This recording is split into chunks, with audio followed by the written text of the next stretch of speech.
सभी भाइयों को नमस्कार। स्वागत है आपका फिर से गवर्नमेंट एग्जाम प्रिपरेशन चैनल में। आज हम लोग शुरू करेंगे नेक्स्ट टॉपिक, जिसका नाम है घरेलू हिंसा। ठीक, देखिए जितने भी वीडियोज पहले अपलोड हो चुके हैं जाकर उसको देखिए। बहुत अच्छे तरीके से एक्सप्लेन किया गया है और आपके एग्ज़ाम के हित के लिए बड़ा ही बेहतरीन तरीके से काम किया गया है। शुरू करते हैं।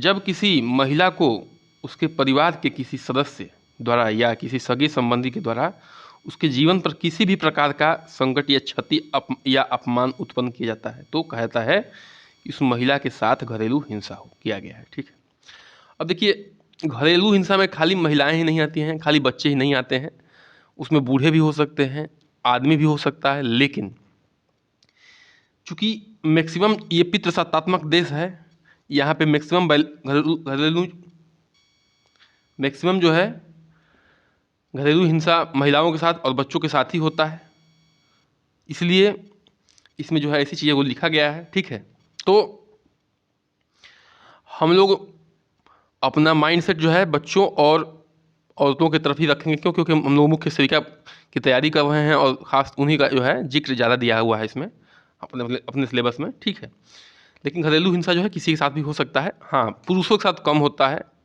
क्यों? क्योंकि जो है ये पितृसत्तात्मक देश है, पुरुषों के हाथ में क्या होता है, पूरा नियंत्रण होता है। तो चलिए शुरू करते हैं।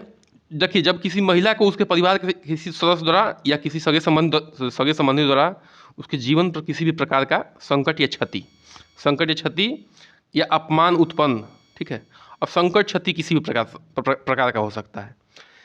या तो आप अंग भंग कर दे मारपीट के, या आर्थिक रूप से सहयोग न करे, या जो महिला कमा रही है उसका छीन ले, पियक्कड़ टाइप का हो तो, या उसको जो है नौकरी न करने दे। ठीक है, किसी भी या अपमानित करे, बेइज्जती करे। ठीक है, किसी भी तरीके से वो कर सकता है जिससे उसकी भावनाओं को ठेस पहुंचता है, वह क्या है, घरेलू हिंसा है। ठीक है, अब देखिए इस चैप्टर्स में आपको कुछ अधिनियम याद करने पड़ेंगे बिल्कुल, क्योंकि घरेलू हिंसा का क्या फ़ायदा, अगर महिला जो है नियमों को नहीं जानती है तो घरेलू हिंसा से कैसे लड़ेगी। जब तक महिला जो है भारत सरकार द्वारा बनाए गए नियमों को या जो न्यायालय में चल रहे नियमों को नहीं जानेगी, तब तक जो है कैसे वो इस घरेलू हिंसा से लड़ेगी। तो इसलिए जो है नियमों को जानना जरूरी है। देखिए, घरेलू हिंसा संरक्षण अधिनियम जो है 2005 में आया था। देखिए, अधिनियम क्या होते हैं, अधिनियम जो है बार बार करंट मुद्दों पे बनते रहते हैं। मान लीजिए कोई मुद्दा बहुत गर्म चल रहा है, लगता है कि नहीं इसके लिए कोई कानून लाना चाहिए, नहीं तो लोग जो है अत्याचार कर रहे हैं, ये इस कम्युनिटी, इस जो है जात धर्म लिंग विशेष के लोग अत्याचार कर रहे हैं और इस जात धर्म विशेष लोग जो है उसको झेल रहे हैं। तो इसलिए जो है अधिनियम लाई जाती है संसद में और उसको एक नियम बना के न्यायालय को सौंप दिया जाता है कि लीजिए भैया, इससे आप दंड दीजिए लोगों को। ठीक है, तो घरेलू हिंसा संरक्षण अधिनियम जो है कब आई थी, 2005 में आई थी। कि धारा 3 में घरेलू हिंसा को परिभाषित करते हुए कहता है कि देखिए, अब हम लोग तो ऐसे पढ़ लिए, लेकिन अब हम लोग पढ़ेंगे घरेलू हिंसा अधिनियम को 2005 के धारा 3 में परिभाषा दिया हुआ है। ठीक है, जो अधिनियम आया हुआ है उसमें धारा 3 में क्या दिया हुआ है, परिभाषा दिया हुआ है।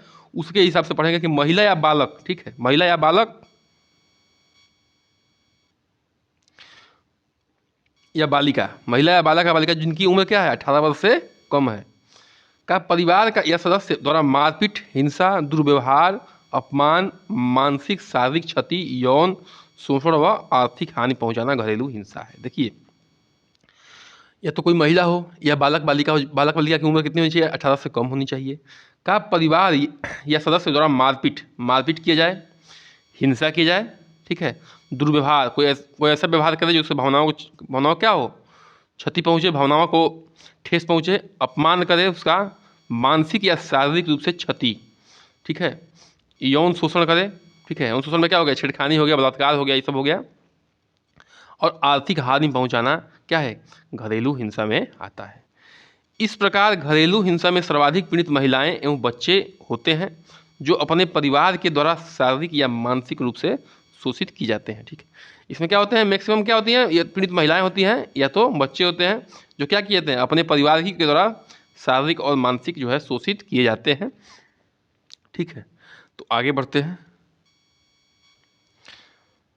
अब देखिए घरेलू हिंसा के प्रकार पर आते हैं, ठीक है। घरेलू हिंसा के प्रकार कैसे हैं, या रूप है या प्रकार कहिए, रूप कहिए प्रकार कहिए, घरेलू हिंसा के रूप या प्रकार। देखिए पहला है कि शारीरिक हिंसा, ठीक। शारीरिक हिंसा, शारीरिक हिंसा मतलब कि जो आपके शरीर से संबंधित हो, शरीर से संबंधित हो, जिसमें क्या है कि मारपीट है। अगर कोई मारपीट करता है परिवार का आदमी, या मार के अपंग कर देता है या विकलांग कर देता है, ठीक है, उसको घसीटता है, ठोकर मारता है, पैरों से मारता है, मतलब ठोकर मतलब, या भिक्षावृत्ति हेतु मतलब भिक्षा मांगने के लिए अंधा कर देता है या लंगड़ा बना देता है, तो उसे क्या कहेंगे कि वो शारीरिक हिंसा किया है। क्या किया है, शारीरिक हिंसा किया है। मारपीट किया हो, अपंग या विकलांग बनाया हो, घसीटा हो, ठोकर मारा हो, भिक्षा मांगने के लिए अंधा बनाया हो, लंगड़ा बनाया हो, तो क्या कहेंगे कि शारीरिक रूप से विकलांग किया है। हम लोग पढ़ रहे हैं प्रकार, घरेलू हिंसा के प्रकार। लैंगिक हिंसा, लैंगिक हिंसा में क्या है, बलात्कार करना। किस क्या आता है, बलात्कार करना, पति द्वारा जबरदस्ती संबंध बनाना, और पत्नी नहीं चाहती है संबंध बनाना और पति बहुत जबरदस्ती करता है, तो देखिए वो भी जो है घरेलू हिंसा की श्रेणी में आएगा। अश्लील चित्र दिखाना सहित जबरन दिखाना, मतलब अगर पत्नी ये सब चीज़ों को गंदा मानती है, नहीं देखना चाह रही, तो आप जो है जबरदस्ती नहीं दिखा सकते हैं। बच्चों के साथ लैंगिक दुर्व्यवहार, ठीक है, बच्चों के प्राइवेट पार्ट को आप नहीं छू सकते हैं, या उनके साथ कोई ऐसा छेड़खानी करेंगे तो भी घरेलू हिंसा में आएगा। अप्राकृतिक यौन संबंध, अप्राकृतिक यौन संबंध आप सब जानते हैं, और अप्राकृतिक यौन संबंध बनाने के लिए प्रेरित करता है या करता है, ठीक है, तो क्या होगा, वो भी लैंगिक हिंसा में आएगा। चलिए आगे बढ़ते हैं। देखिए भावनात्मक हिंसा या मौखिक हिंसा, भावनात्मक हिंसा या मौखिक हिंसा मतलब कि मुंह से बोल के उसके मन को ठेस पहुंचाए, ठीक है, अपमानित करना, उसकी बेइज्जती करना कहीं समाज में, ठीक है, गाली गलौज करना, बिल्कुल।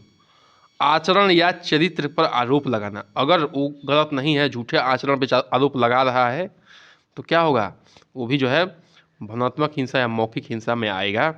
नौकरी छोड़ने या करने हेतु दबाव बनाना, अगर वो नौकरी करना चाहती है या नहीं करना चाहती, कहने का मतलब उसकी स्वतंत्रता को का हनन नहीं करना है। अगर वो जो करना चाहती है तो करेगी, और नहीं करना चाहती तो नहीं करेगी, ठीक है। दहेज न देने का उलाहना देना, दहेज तुम्हारे घर वाले नहीं दिए हैं, उनके मतलब कहने का मतलब कि भावनात्मक रूप से उसके भावनात्मक रूप से उसके मन को हिंसा करना, ठीक है, उसके मन को ठेस पहुंचाना। अन्य किसी भी प्रकार से धमकी देना, अगर कोई धमकी देते हैं जिससे उसके मन को ठेस पहुंचता है, भावना को ठेस पहुंचती है, तो क्या होगा, सब जो है भावनात्मक हिंसा या मौखिक हिंसा के अंतर्गत आएगा। आगे बढ़ते हैं। याद करने के लिए वीडियो रोक के आप लोग याद कर सकते हैं, या दोबारा कंटिन्यू कर लीजिएगा। आर्थिक हिंसा, आर्थिक हिंसा क्या है, देखिए खाने पीने की तमाम प्रतिबंध लगाना, ठीक है, खाने पीने की तमाम प्रतिबंध लगाना, कि हमारे घर में ये है तो आप तुम मीट मत खाना, या हम मीट खा रहे हैं तो तुम मीट खाओ, मतलब उसके इच्छा के विरुद्ध जाना, ऐसी चीज़ें हैं। क्योंकि हम लोग धार्मिक लोग जुड़े हैं, धर्म से जुड़े हैं, तो बहुत लोग जो है मीट नहीं खाते हैं, बहुत लोग मीट खाते हैं तो अपने पार्टनर पर दबाव बनाते हैं कि तुम भी खाओ या तुम मत खाओ, इस तरह की सी बातें चलती है। आवश्यकताओं की पूर्ति न करना, उसकी जो बेसिक आवश्यकताएं हैं उसकी पूर्ति नहीं कर पाते हैं, तो भी आर्थिक हिंसा में आएगा। स्वयं और बच्चों के लिए उचित खर्च न देना, कमा रहे हो, उधर उधर खर्चा कर रहे हो और बच्चों का खर्चा नहीं दे रहे हो, तो क्या आ जाएगा, आर्थिक हिंसा में आ जाएगा। ये आदमी के लिए बात हो रही है, रोजगार करने न देना, और चाहती है कि हम कोई लड़की औरत चाहती है या कोई बच्चे चाहते हैं कि हम जाएँ कोई रोजगार करें, और आप क्या कर रहे हैं, रोक रहे हैं, मत जा, ठीक है, हम कमा ही रहे हैं, तुम क्या कमाएगी, तो जो है ऐसे करने पर क्या कर सकती है, वो घरेलू हिंसा का आरोप लगा के आपको जो है क्या करा सकती है, अंदर करा सकती है। आय, वेतन इत्यादि छीन लेना, ठीक है, अगर कोई कमाई कर रही है, कहीं से वो सैलरी ला रही है, कहीं से कमा के आ रही है, और उसको छीना जा रहा है पति के द्वारा या घर वालों के द्वारा, तो क्या कर सकती है, वो भी आर्थिक हिंसा का आरोप लगा सकती है।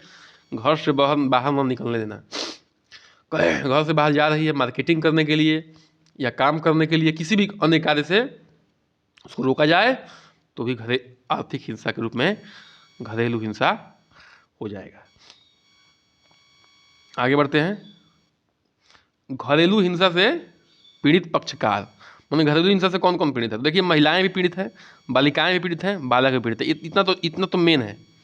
इसमें पुरुष भी हैं, और अच्छा ये बुजुर्ग भी पीड़ित हो रहे हैं आजकल, ठीक है, ये बुजुर्ग भी पीड़ित होते हैं। ये पुरुष की संख्या थोड़ा सा कम है, बहुत कम है, ठीक है। ये पीड़ित करने वाला है, शोषक है ये। क्या है? ये शोषक है। और ये जो है महिलाएं, बालिकाएं, बालक और बुजुर्ग क्या है?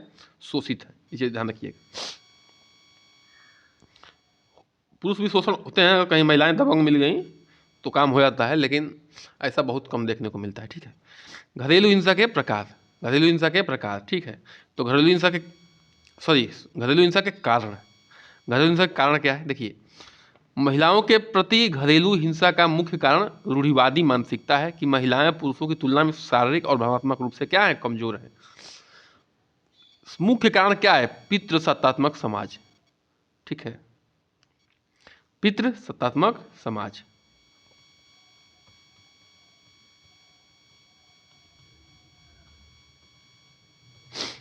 हमारा पितृसत्तात्मक समाज सोचता है कि पुरुष प्रधान है, पुरुष ही सब कुछ करेगा, पुरुष ही कमाएगा, पुरुष ही शारीरिक रूप से और मानसिक रूप से, दोनों रूप से क्या है? मजबूत है। महिलाएं तो खाली झाड़ू लगाने के लिए और किचन में काम करने के लिए नौकरों की तरह बनी हैं। यहीं से खेल होता है गड़बड़, ठीक है। और कोई महिला काम भी कर रही है, ऑफिस में जाकर काम कर रही है, अच्छे पद पे काम कर रही है, तो लोग उस घर में सोचते हैं कि अबे ये सुबह शाम जो है खाना बना के जाए। तो देखिए, ये गलत बात है। अगर वो भी उतना ही मेहनत कर रही है तो क्या आपका हक नहीं बनता कि आप किचन में जाएं, थोड़ा बहुत हेल्प करें उसका? थोड़ा बहुत क्या करें, कम से कम आधा हेल्प करें, ठीक है। हमारा तो मानना ये है। अब देखिए, महिलाओं के घरेलू हिंसा का मुख्य कारण रूढ़िवादी मानसिकता है। बिल्कुल रूढ़िवादी मानसिकता है भाई, पितृसत्तात्मक वाली, कि महिलाएं पुरुषों की तुलना में शारीरिक या भावनात्मक रूप से कमजोर होती हैं। अच्छा, इस बात पे हो चुका है। दहेज से असंतुष्टि, साथी के साथ बहस करके उसके साथ यौन संबंध बनाने से इनकार करना। देखिए, दहेज से असंतुष्ट होते हैं तो लोग क्या करते हैं कि हमको ये नहीं मिला, हमको वो नहीं मिला, हमको हमारे साथ ऐसा अन्याय किया गया, हम इसके लायक थे, हमारे वहाँ शादी होता तो हम इतना पाते। और उस पर क्या करते हैं? कमेंट करके उस भावनाओं को ठेस पहुँचाते हैं। और क्या करते हैं कि यौन संबंध बनाने से इनकार करते हैं, कहीं अविवाहितर संबंध बना लेते हैं, या उनमें नपुंसकता जाती है, तो भी क्या होता है? ये सब हिंसा के कारण बनता है। बच्चों की उपेक्षा करना, बच्चे होते हैं उनकी क्या करना? उनको हमेशा निगेटिविटी की तरफ बोलना कि तुम कुछ नहीं कर पाओगे, तुम हमेशा ये हो, वो हो, आलसी हो, ऐसे हो, ठीक है। साथी को बताए बिना घर से बाहर जाना, और साथी को, पत्नी को बताए बिना घर से बाहर जाते हैं, ये भी जो है घरेलू हिंसा के कारण बनते हैं। स्वादिष्ट खाना ना बनना, इस पर क्या करना? कमेंट करना, अरे तुम तो खाना ही नहीं बना पाती हो, पता नहीं कहाँ से आई हो, तुम्हारे घर में ऐसे खाना बनता है, ठीक है। ये सब चीज़ें मुख्य कारण होते हैं। अच्छा, विवाहेतर संबंधों से लिप्त, मतलब कि एक्स्ट्रा मैरिज अफेयर जिसको कहते हैं, कि पत्नी के साथ संबंध नहीं बना के दूसरे के साथ संबंध बनाना, या पत्नी जो है पति के साथ नहीं संबंध बनाती, दूसरे के साथ जो है अफेयर कर लेती है, तो क्या होता है? घरेलू हिंसा का कारण बनने लगता है। ससुराल वालों की देखभाल न करना, और पत्नी जो है क्या करती है? ससुराल वालों की देखभाल नहीं करती, तो क्या होता है? धीरे से पति और पत्नी में अनबन होना चालू हो जाता है। कुछ मामलों में महिलाओं में बाझपन भी परिवार के सदस्यों द्वारा उन पर हमले का कारण बनता है। मतलब कि अगर महिलाओं में कोई बाझपन है तो क्या होता है कि वो मतलब कि ससुराल वालों द्वारा क्या होता है? कमेंट पास करना, उसको जो है परेशान करना शुरू कर देते हैं। देखिए, ये सब शारीरिक समस्याएं हैं, ये किसी के हाथ में नहीं है। भगवान न करे ऐसा किसी के साथ हो, लेकिन अगर हो जाता है तो इंसान को उसको सपोर्ट करना चाहिए, क्योंकि सब इंसान हैं। सबसे बड़ा धर्म है मानवता का धर्म, इंसानियत का धर्म, ठीक है। आगे बढ़ते हैं। सामाजिक कारण क्या है? ठीक है, सामाजिक कारण क्या है? कि पति को पत्नी को पति के अधीन मानना। देखिए, यही सामाजिक कारण है, पितृसत्तात्मक वाली बात है, कि पत्नी को चाहते हैं कि पति के अधीन रहे, पति ही नियंत्रण करे सब, ठीक है। पुरुष चाहे पत्नी जो है बेचारी कितनी भी योग्य क्यों ना हो, मतलब कि गुणवान क्यों ना हो, हमारा मानना ये है कि पति और पत्नी को बैठ के जो है एक हल्का सा क्या करना चाहिए, उस पर डिस्कस कर लेना चाहिए इस किसी भी मुद्दे पर, और जो उसका निष्कर्ष निकले, उसके जो भी फायदे हैं या हानि है उसको ध्यान देना चाहिए। फायदे और हानि की बात कर लेना चाहिए किसी भी मुद्दे पे, और हानि की बात कर लें, और उस पर जो है फायदे हानि की बात करने पर जो निष्कर्ष निकले उसको जो है निर्णय ले ले, ठीक है, उसका निर्णय ले ले।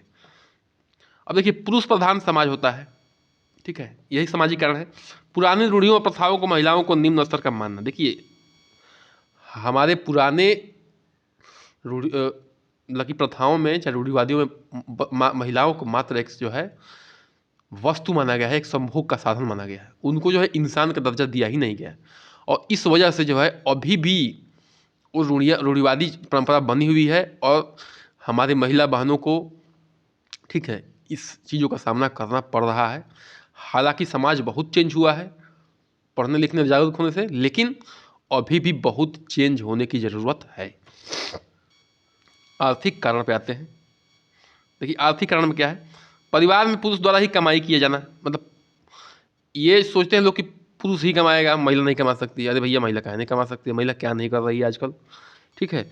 पारिवारिक संपत्ति का मालिक पुरुष का होना, ठीक है, पारिवारिक संपत्ति का मालिक पुरुष का होना, ये कुछ हद तक गलत है। क्या है? गलत है।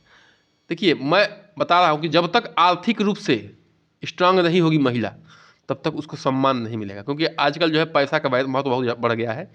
दो चीज़ है कि आप शिक्षित बनिए और आर्थिक रूप से मजबूत बनिए, ठीक है, तभी आपको समाज में प्रतिष्ठा मिल पाएगी। पत्नी पत्नी या महिला द्वारा आय अर्जन न करना, अगर पत्नी और महिला आय अर्जन नहीं करती है, ये भी कारण बनता है। पत्नी से अत्यधिक काम कराना, ठीक है, और पत्नी से अत्यधिक काम कराना। पत्नी से क्या करते हैं लोग, बहुत ज़्यादा काम लेते हैं, ठीक है, घर की सफाई करो, ये करो, वो करो, और अपने बैठे हुए राजा बाबू की तरह जैसे लग रहा है कि महाराजा पैदा हुए हैं बचपन से ही, और पत्नी को आप पैदा हुई है नौकर पैदा हुई है। कोई भी वैसे ऐसे पति हैं जो मतलब एक घर के छोटे मोटे काम में भी हाथ नहीं बढ़ाना चाहते हैं। चाहते तो सफाई कर सकते थे, चाय बना सकते हैं, बहुत सारे काम कर सकते हैं जो जो मतलब कि हेल्पफुल होगा, लेकिन अपने जो है टीवी का रिमोट लेके टीवी के आगे बैठे रहेंगे और ये बात वो बात राजनीति की बात करते रहेंगे, जबकि राजनीति की जो है जाने में इतना उनको डर लगता है उनको कि अंदर घुसेंगे भी नहीं, लेकिन घर में बैठी राजनीति की बात पूरा बतिया देंगे, ठीक है। चलिए, वैवाहिक कारण क्या है? वैवाहिक कारण देखते हैं क्या क्या वैवाहिक कारण रहता है। देखिए, अपनी पसंद की शादी पति पत्नी का ना मिलना, मतलब लोग सोचते हैं कि अरे ये तो हमारे पसंद की नहीं है। पत्नियां भी सोचती हैं कि अरे ये तो हमारे लायक नहीं था, झूठी से शादी हो गई, हमारी ज़िंदगी बर्बाद हो गई। पति भी ऐसे सोचते हैं कि हमारी ज़िंदगी बर्बाद हो गई। तो क्या होगा, ये भी एक कारण बनता है, ठीक है, अनबन का। देखिए, जब तक पति पत्नी में प्रेम नहीं रहेगा, घर जो अच्छे से नहीं चलेगा। प्रेम मेन है। प्रेम कैसा, खाली दिखावे वाला प्रेम नहीं, उसके सुख दुख में साथी। अब सुख दुख में साथी क्या है, छोटे मोटे काम भी करिए, वो भी साथी बनना है, ठीक है। ये नहीं कि बेचारी कर करके मर रही है, आप जो है बैठे हुए हैं। विवाहेतर संबंधों में लिप्त होना, ठीक है, विवाहेतर विवाह के अलग कोई और संबंध अफेयर करते हैं तो वो जो है अन्य कारण भी बनते हैं वैवाहिक घरेलू हिंसा के। दहेज का कम मिलना, फिर वही बात है कि दहेज पर कम मिलने से क्या करते हैं लोग, कमेंट करना शुरू कर देते हैं, पत्नी में बाँझपन हो चुका है, पुत्र की चाह में पुत्र का पैदा न होना। देखिए पुत्र की, देखिए कष्ट तो उठाती है महिला जब बच्चा पैदा होना करना होता है, तो पति का क्या करते हैं, बस संभोग करके काम हो गया, ठीक है। लेकिन पुत्र की चाह में पुत्र का पैदा ना होना, तो अब देखिए अब क्या करते हैं कि अगर पुत्र पैदा नहीं होता है तो लोग क्या करना शुरू करते हैं, कमेंट करना शुरू करते हैं। और उन मूर्खों को नहीं पता कि जो है पुत्र और पुत्री का डिसीजन जो है किससे होता है, पति से होता है, ठीक है। किससे होता है, पति से होता है। एक्स वाई और एक्स एक्स क्रोमोसोम पढ़े होंगे आप लोग, ठीक है। एक्स वाई क्रोमोसोम किस में मिलता है, पति में मिलता है। पत्नी तो बेचारी क्या है, एक्स एक्स वाली है सिर्फ। इसमें से जो आएगा उस हिसाब से क्या होगा, बच्चे और बालिका डिसाइड होंगे, मतलब कि लड़का और लड़की डिसाइड होगा। और क्या करते हैं, गांव के ऐसी रूढ़िवादी और शिक्षा है कि लोग सोचते हैं कि पत्नियों की वजह से जो है लड़का पैदा नहीं हो रहा है। अरे मूर्खो, लड़का हो या लड़की हो सब बराबर, पहली बात। दूसरी बात कि लड़का और लड़की पैदा होने का कारण जो है पत्नी नहीं है, बहू नहीं है, कौन है, पति है, तुम्हारा लड़का है, ठीक है। देखिए ये साइंस नहीं बताता तो आधे से अधिक लोग तो और परेशान होते हैं। कम से कम साइंस बताया तो जो है थोड़ा चुप है। यौन संबंध में असहमति होने पर, ठीक है, यौन संबंध में असहमति होने पर, मतलब कि असहमति नहीं बन रही है, एक चाह रहा है कि हो यौन संबंध बने, एक चाह रहा है कि नहीं बने, तो भी जो है तो भी जो है क्या है, घरेलू हिंसा का कारण बन जाता है। बच्चों के से यौन संबंध बनाना, ये कितनी गंदी बात है। देखिए कुछ लोग ऐसे हैं जो समाज में जो बच्चों के साथ यौन संबंध बनाते हैं, ये बिल्कुल सही ऐसा देखने को मिलता है, हालांकि बहुत कम है। देखिए इसमें हमारा धर्म काम करता है, इसमें हमारा संस्कार काम करता है, ठीक है। इसमें विज्ञान काम नहीं करता कि आप जो है बच्चों के साथ संबंध बनाइए। संस्कार हमें देता है कि नहीं, बच्चों के साथ ऐसा नहीं होना चाहिए। बच्चों का प्रॉपर जो है आप उसके संरक्षक हैं, आप उसके माता पिता हैं, ठीक है। चलिए आगे बढ़ते हैं।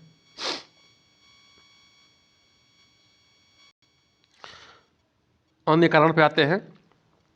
देखिए अन्य कारण क्या है, बच्चों की उपेक्षा करना, मतलब कि क्या करना, बच्चों की अवहेलना करना, बच्चों को मन को ठेस पहुंचाना, स्वादिष्ट खाना न खाना, न बनाना। और महिला जो है स्वादिष्ट खाना नहीं बनाती है तो भी दिक्कत है। पति जो है इसको खाना बना के जो है घरेलू हिंसा करता है।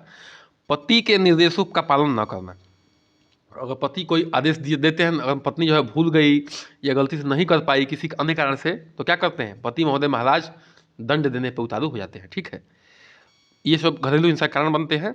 बच्चों और बुजुर्गों को खर्चे में को वहन न कर पाना, ठीक है, बच्चों और बुजुर्गों का खर्च वहन नहीं कर पाने पे क्या होता है, घरेलू हिंसा का कारण बनता है। मंद बुद्धि या विकलांगता के कारण भी, ठीक है, अगर कोई इसमें मंद बुद्धि है, चाहे पति हो चाहे पत्नी हो, या कोई विकलांग है, तो क्या करना पड़ता है, ये भी एक अन्य कारण बनता है। ठीक है, आगे बढ़ते हैं। अब घरेलू हिंसा के प्रकार में प्रभाव में आते हैं कि घरेलू हिंसा के प्रभाव क्या है। घरेलू हिंसा के प्रभाव क्या है, तो देखिए शारीरिक प्रभाव, ठीक है, शारीरिक प्रभाव की बात हो रही है। हत्या या आत्महत्या कर लिया जाना, ठीक है, अगर कोई इंसान जो है घरेलू हिंसा से बहुत ही तंग आ चुका है तो क्या कर सकता है, हत्या कर देगा किसी का, अपने ही साथ अपने ही घर वालों का, या आत्महत्या कर लेगा, खुद कर लेगा, अपने को मार लेगा। ठीक है, शारीरिक विकलांगता हो जाना, या आपस में क्या कर लेंगे, सब मारपीट कर लेंगे, एक दूसरे को मार देंगे, तो क्या हो जाएगा, ये प्रभाव के बारे में पढ़ रहे हैं हम लोग, इसके क्या क्या प्रभाव है, तो एक दूसरे को मारपीट देंगे तो क्या हो जाएगा, शारीरिक विकलांगता आ जाएगी। प्रायः मारपीट व लड़ाई झगड़े उत्पन्न होना, मतलब हमेशा क्या होगा, सुबह शाम लड़ाई झगड़ा उत्पन्न हो रहा है। और लड़ाई झगड़ा क्या होता है, एक जो है विकासहीनता का ये मुख्य कारण है। आपका मन जो है किस में रहेगा, लड़ाई झगड़े में रहेगा, तो कहाँ आप विकास कर पाएंगे। ठीक है, आगे बढ़ते हैं। मानसिक प्रभाव, मानसिक प्रभाव पे भी इफेक्ट पड़ता है। देखिए मानसिक आघात के कारण असंतुलन पैदा हो जाता है। ठीक है, या तो अब देखिए मानसिक असंतुलन दो तरीके से हो सकता है। ठीक है, मानसिक असंतुलन दो तरीके से हो सकता है, या तो आप उसके सिर पर मार दें, या उसको बार बार टार्चर करते रहें, बेचारा एकदम डिप्रेशन में हो जाए, तो क्या हो सकता है, उसका मानसिक असंतुलन बिगड़ सकता है, मानसिक संतुलन बिगड़ सकता है। मंद बुद्धि या पागल हो जाना, ठीक है, ये भी वही कारण है, उसके सिर पर मार दीजिए, या उसको उसको एकदम क्या कर दीजिए, इतना प्रताड़ित कर दीजिए कि बेचारा कहा जाए डिप्रेशन में चला जाए। रिश्तों में अति विश्वास का पैदा होना, ठीक है, रिश्तों में अविश्वास का पैदा होना। ठीक है, इसका क्या प्रभाव पड़ता है कि अब डेली झगड़ा करेंगे, घरेलू हिंसा होगा तो क्या होगा, रिश्तों में अविश्वास पैदा हो जाएगा। बच्चों की भावनात्मक शक्ति का प्रभावित होना, ठीक है, बच्चों की भावनाओं से क्या होगा, देखिए मैं बताया हूँ ना कि मनोविज्ञान में क्या पढ़े हम लोग, कि मनोविज्ञान में जो बीज आपको उसके अंदर बोते हैं वही बीज जो है बड़ा होकर पैदा हो, वही बीज जो है बहुत बड़ा होता है। ठीक है, और उसके अंदर जो है निगेटिविटी का बीज बोएंगे तो बेचारा हीन भावना का बीज बोएंगे, तो जीवन भर हीन भावना में से गुजरेगा, निगेटिविटी से गुजरेगा, डरपोक बन जाएगा। और उसके अंदर साहस का, विनम्रता का और ईमानदारी का, मेहनती का पाठ पढ़ाएंगे तो जो है बेचारा वो लड़का वैसा ही बनेगा। ठीक है, तो कृपया करके आपसे हाथ जोड़ के निवेदन है कि आप लोग जो है अपने बच्चों के साथ इन सब चीज़ों को भरिए, क्योंकि बच्चा बच्चा है, वो कोई क्या जानता है कि कहाँ गलती हो रही है, कहाँ सही हो रहा है। ठीक है, 18 वर्ष की उम्र तक के बच्चों की बात कर रहा हूँ, उसको हर मोड़ पे सिखाइए कि नहीं बेटा ऐसे होता है, नहीं बेटा वैसे होता है, ये काम मत करना, बहुत गलत है, समाज के लिए बहुत गलत है, तुम्हारी इज्जत के लिए, अपने परिवार की इज्जत के लिए बहुत गलत है। ठीक है, तो ये सब चीज़ें समझाएंगे तो बच्चा जो है, आपका बच्चा एक बेहतरीन मानव संसाधन के रूप में उभरेगा, और हो सकता है कि एक ऐसा सुपरस्टार बने किसी भी क्षेत्र में, सुपरस्टार बने, किसी भी क्षेत्र की बात कर रहा हूँ, सुपरस्टार बने जिस क्षेत्र में उसका मन लग रहा है उसकी बात कर रहा हूँ, कि आपके परिवार का, आपके घर का, आपके रिश्तेदार नातेदारों का इज्जत जो है गर्व से सीना उसका ऊंचा करे, सिर ऊंचा करे। ठीक है, चलिए, बच्चों में आक्रामकता, गुस्सैल प्रवृत्ति का बढ़ना। ठीक है, क्या होता है, मानसिक प्रभाव क्या पड़ता है कि बच्चों में आक्रामकता आ जाती है, बच्चे जो विरोध करना शुरू कर देते हैं और गुस्सैल प्रवृत्ति के हो जाते हैं। आगे बढ़ते हैं, सामाजिक प्रभाव पे आते हैं।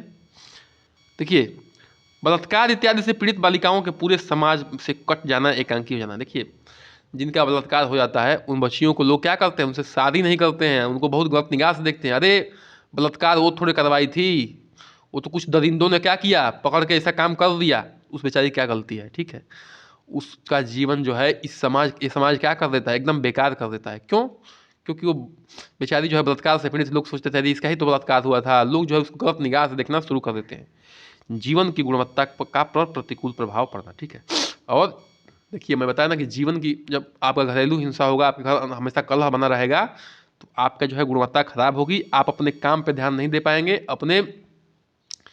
अपने गुणों पे वैल्यू एडिशन की बात नहीं कर पाएंगे। वैल्यू एडिशन मतलब होता है कि अपने गुण को नहीं बढ़ा पाएंगे और आप विकास की तरफ नहीं जा पाएंगे, आप जो है उसी में फंसे रहेंगे और नीचे की तरफ जाएंगे, सामाजिक हिंसा में वृद्धि होती रहेगी। ठीक है, चलिए आगे बढ़ते हैं।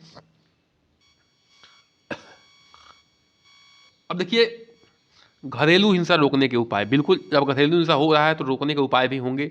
ठीक है, सरकार द्वारा लाया गया है, समाज द्वारा लाया गया। देखिए समाज में प्राचीन काल से ही घरेलू हिंसा का उत्पीड़न महिलाएं तथा बच्चे झेलते रहे हैं, परंतु उनको रोकने में समाज ने ज़्यादा कुछ नहीं किया। ठीक है, ज़्यादा कुछ समाज ने नहीं किया है। आज विश्व के कतिपय देशों में मतलब कि घरेलू हिंसा के विरुद्ध कुछ अधिनियम या कानून आए हैं, मतलब कुछ ही देशों में कुछ अधिनियम और कानून आए हैं, जिसमें भारत देश भी शामिल है, जिसने वर्ष 2005 में, याद रखिएगा कि 2005 में घरेलू हिंसा के बचाव के लिए लाया गया घरेलू हिंसा अधिनियम संरक्षण 2005, ध्यान रखिएगा।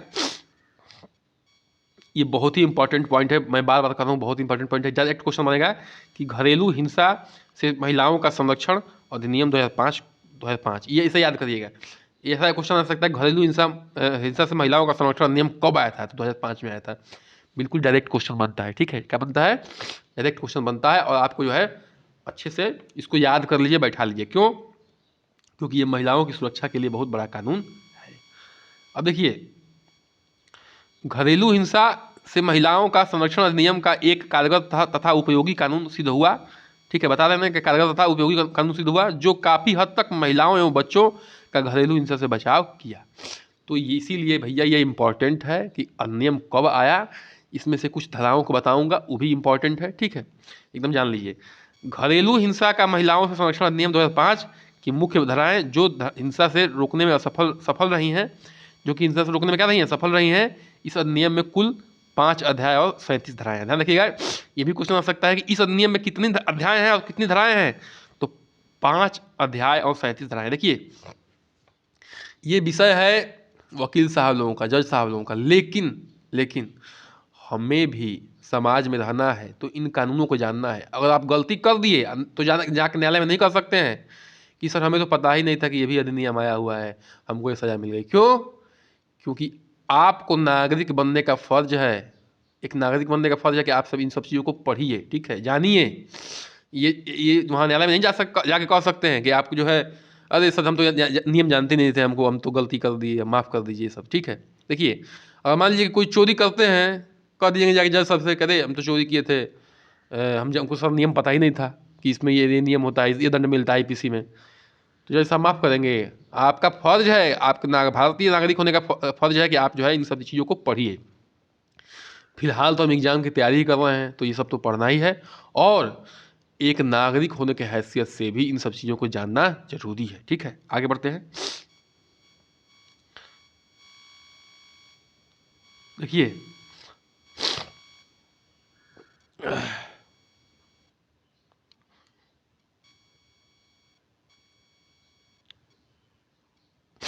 आगे बढ़ते हैं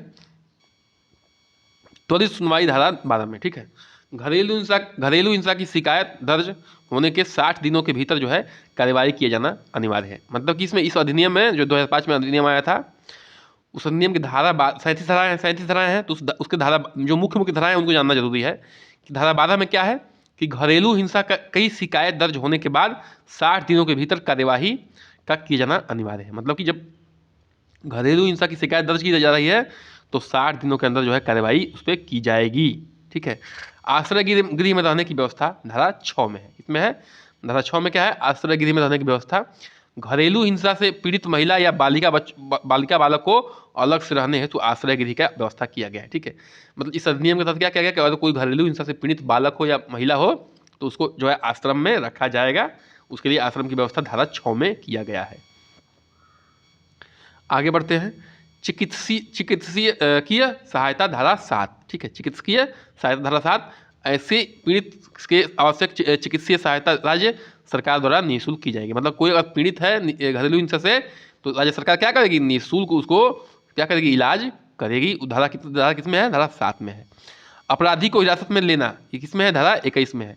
इस अधिनियम को सबसे मुख्य धारा 21 माना गया है। देखिए ये तो इंपॉर्टेंट धारा है, इंपॉर्टेंट तो सभी है जो भी दिया हुआ है, क्योंकि ये मुख्य धाराएं हैं जिससे जो है हमारा क्या हो रहा है, एक पीड़िता को लाभ मिल रहा है, पीड़ित और शोषित को क्या मिल रहा है, सजा मिल रहा है। शोषक को सजा मिल रहा है और पीड़िता को लाभ मिल रहा है। तो इस चीज़ को, यही सब चीज़ों को धाराएं रखी गई हैं। देखिए, अपराधी को धारा मतलब कि ये इससे बहुत हेल्प मिला है, किससे, धारा 21 से, जिसके तहत पीड़िता को परेशान करने वाले को सरकार द्वारा हिरासत में लेने का प्रावधान है। जो पीड़िता को परेशान करता है उसको सरकार हिरासत में ले लेती है। यह किस धारा में प्रावधान है, तो धारा 21 में, ठीक है। महिलाओं का संरक्षण अधिनियम धारा 5 की धारा 21 में है। अब देखिए, इस धारा को आपको बिल्कुल याद कर लेना है एज इट इज। और याद कैसे होगा, बार बार रिवाइज कर लीजिए, ठीक है। इस वीडियो को बार बार देख लीजिए, नहीं तो कहीं नोट डाउन कर लीजिए और बार बार इसको याद कर लीजिए, क्योंकि ये धारा ऐसे पूछे जाते हैं। आपको भले विश्वास नहीं हो रहा है, लेकिन धारा ये पूछे जाते हैं, ठीक है। अब देखिए, इस अधिनियम के अतिरिक्त कुछ अन्य भारतीय नियमों एवं संहिताओं के तहत घरेलू हिंसा के रोकने के उपाय भी किए गए हैं। देखिए, ये आईपीसी क्या है, थोड़ा इसके बारे में जान लेते हैं, ठीक है। आईपीसी का फुल फॉर्म है इंडियन पीनल कोड। क्या है, इंडियन पीनल कोड। इसको हिंदी में कहते हैं भारतीय, ठीक है, हिंदी में कहते हैं भारतीय दंड संहिता, ठीक है, भारतीय दंड संहिता। अब देखिए, भारतीय दंड संहिता क्या है। जज साहब जब क्या है, कोई मैटर जाता है और जो है उसका जुर्म प्रूफ हो जाता है कि हाँ ये जिन्होंने जुर्म किया है, तो जज साहब जो इसी किताब को खोलते हैं और देखते हैं कि इसमें जो है किस धारा के तहत इस ऐसे जुर्म करने वालों को कौन सी सज़ा दी गई है, ठीक है। ऐसे जुर्म करने वाले को कौन सी सज़ा दी गई है, वो इसी किताब को देख के जज साहब क्या करते हैं, सज़ा सुनाते हैं। जज साहब अपने मन से सज़ा नहीं सुनाते हैं, ठीक है। एक बात। अच्छा, इसको जान लीजिए कि आईपीसी में जो है कितने अध्याय हैं, तो 25 अध्याय हैं। अध्याय कितने हैं, 25 हैं। ये भी याद कर लीजिए, क्योंकि आईपीसी जो है हमारे देश की बहुत जो है प्रतिष्ठित और महत्वपूर्ण बुक है। खंड कितने हैं, खंड हैं 511, ठीक है। और इसकी शुरुआत कब हुई थी, शुरुआत इसको की थी, अंग्रेजों ने बनाया था, लॉर्ड मैकाले ने इसको जो है इस किताब को लिखा था कुछ सहयोगियों के साथ। 1 जनवरी 1862 को जो है यह क्या हुआ, 1 जनवरी 1862 को जो है अपने देश में लागू हुआ था, ठीक है। ये ध्यान रखिएगा। आईपीसी का फुल फॉर्म है इंडियन पीनल कोड, हिंदी में कहते हैं भारतीय दंड संहिता। इसमें अध्याय है 25 और शुरुआत कब हुई थी, 1 जनवरी 1862 को। खंड है 51, ठीक, सॉरी खंड कितने हैं, 511। खंड मतलब क्या होता है, धारा। धारा कितने हैं, 511। अच्छा, 511 है, ध्यान रखिएगा। अच्छा, एक और बात, जज साहब जो है इसी को देख के क्या करते हैं, अपनी सजा को सुनाते हैं। आगे बढ़ते हैं। आईपीसी की धारा 113 ए में क्या है, ठीक है। 113 ए में क्या है कि दंड संहिता की इस धारा के अनुसार पति या नातेदारों द्वारा विवाहिता की दहेज प्रताड़ना पर दंड देने का प्रावधान किया गया है। दंड संहिता की धारा के अनुसार पति या नातेदारों, मतलब पति है या उसके घर वाले हैं, उसके नातेदार हैं, विवाहिता को दहेज प्रताड़ना करते हैं, तो क्या होगा, इसमें दंड देने का प्रावधान किया गया है। दंड देने का प्रावधान जो है आईपीसी में ही है, ठीक है। तो 113 ए में ये सब चीजें हैं। आगे बढ़ते हैं। आईपीसी की धारा जो है 372 में क्या है, वैश्यावृत्ति हेतु महिला या बालिकों को बेचने का दंड। अगर कोई महिला जो है किसी महिला को बेचता है या बालक को बेचता है, तो धारा 372 के अंतर्गत क्या मिलेगी, उसको दंड मिलेगी। क्या मिलेगी, दंड मिलेगा, ठीक है। आईपीसी धारा 376 में क्या है कि बलात्कार जिसमें अपनी ही पत्नी या जिसकी उम्र 15 वर्ष से कम हो के साथ किया गया सहवास बलात्कार माना जाएगा। अगर आप अपनी पत्नी के बिना मन के जो संबंध बनाते हैं, जबरदस्ती संबंध बनाते हैं, तो क्या होगा, बलात्कार की श्रेणी में आएगा। किसके तहत, धारा 376 के तहत। या आपकी पत्नी 15 वर्ष से कम है, अगर उसके साथ संबंध बनाते हैं, तो क्या होगा, वो भी जो है बलात्कार के अंतर्गत आएगा। आगे बढ़ते हैं। देखिए, घरेलू हिंसा जो घरेलू हिंसा जो आर्थिक हानि पहुंचाता है से संबंधित दंड आईपीसी की धारा 405, 406 में जो महिलाओं को दहेज से मिले सामान पर परिवार द्वारा कब्जा कर लेना, ठीक है, पर है। ये 405, 406 में क्या दिया हुआ है कि अगर मान लीजिए कोई लड़की जो है दहेज लेके अपने ससुराल गई है, ससुराल में क्या करें, उसका दहेज के सामान कब्जा कर लें, आखिर तुम जाओ यहाँ से, या तुम इसके सामान का यूज मत करो, ठीक है, तो क्या होगा, उसका जो दंड जो है 405, 406 धारा में दिया गया है। उसका प्रावधान जो है 405, 406 धारा में है। आईपीसी की धारा 125 के तहत घरेलू हिंसा से तलाक के लिए की जाने पर पत्नी को भरण पोषण भत्ता दिलाना पति से है, ठीक है। आईपीसी 125 बहुत इंपॉर्टेंट है। अगर घरेलू हिंसा के कारण कोई तलाक होता है, ठीक है, घरेलू हिंसा के कारण कोई तलाक होता है तो क्या होगा, उसमें पति को पत्नी को क्या देना पड़ेगा, मुआवजा देना पड़ेगा। इसका प्रावधान किसमें है, आईपीसी धारा 125 में है। इसके अतिरिक्त राज्य केंद्र सरकार कई कार्यक्रमों एवं योजनाओं के माध्यम से घरेलू हिंसा को रोकने के लिए प्रयास करती है। देखिए जितने भी धाराएं दी गई हैं बहुत इंपॉर्टेंट धाराएं हैं। ये महिलाओं की सुरक्षा के लिए है, बालकों की सुरक्षा के लिए है, बिल्कुल ठीक है। और इनको एज इट इज आपको याद कर लेना है, लिख लीजिए। देखिए लिखने से बहुत अच्छा याद होता है, बात मानिए चाहे न मानिए, आप लिखेंगे आपके मन में, चेतन मन में चला जाएगा और बहुत दिन तक याद रहेगा, ठीक है। लिख के याद करने की कोशिश करिए। देखिए राष्ट्रीय महिला आयोग 1992 में आया था, याद कर लीजिएगा, राष्ट्रीय महिला आयोग 1992 में आया था। इस आयोग ने बहुत ही महत्वपूर्ण भूमिका अदा की घरेलू हिंसा के विरुद्ध। राष्ट्रीय महिला आयोग क्या है कि आप किसी भी महिला का मानवाधिकार का हनन होता है तो राष्ट्रीय महिला आयोग में जाके क्या कर सकती है, शिकायत दर्ज करा सकती है। और यह आयोग जो है क्या करेगा, उसके साथ जो है लड़ेगा, क्या करेगा, लड़ेगा। देखिए राष्ट्रीय महिला आयोग का काम जो है दंड देना नहीं है, ये क्या करना है, आपके साथ खड़े होकर लड़ना है, आपकी आवाज़ को बुलंद करना है, ठीक है। चलिए वन टॉप सेंटर, ये भी एक सेंटर है के माध्यम से सरकार ने पीड़िता को समुचित मानसिक एवं शारीरिक सहायता उपलब्ध कराती है। क्या करती है, वन टॉप सेंटर के माध्यम से सरकार जो है पीड़िता को समुचित मानसिक और शारीरिक सहायता उपलब्ध कराती है, ठीक है। इसी के साथ आज का सेशन का करते हैं समाप्ति। बने रहिए हमारे साथ, कृपया करके चैनल को करिए सब्सक्राइब, लाइक और शेयर, और थोड़ा सा करिए सपोर्ट, सब्सक्राइब कर दीजिए कृपया करके, और देखते रहिए। हम आपके साथ बिल्कुल लगे हुए हैं, आपके साथ तैयारी में। देखने के लिए धन्यवाद, नमस्कार, जय हिंद।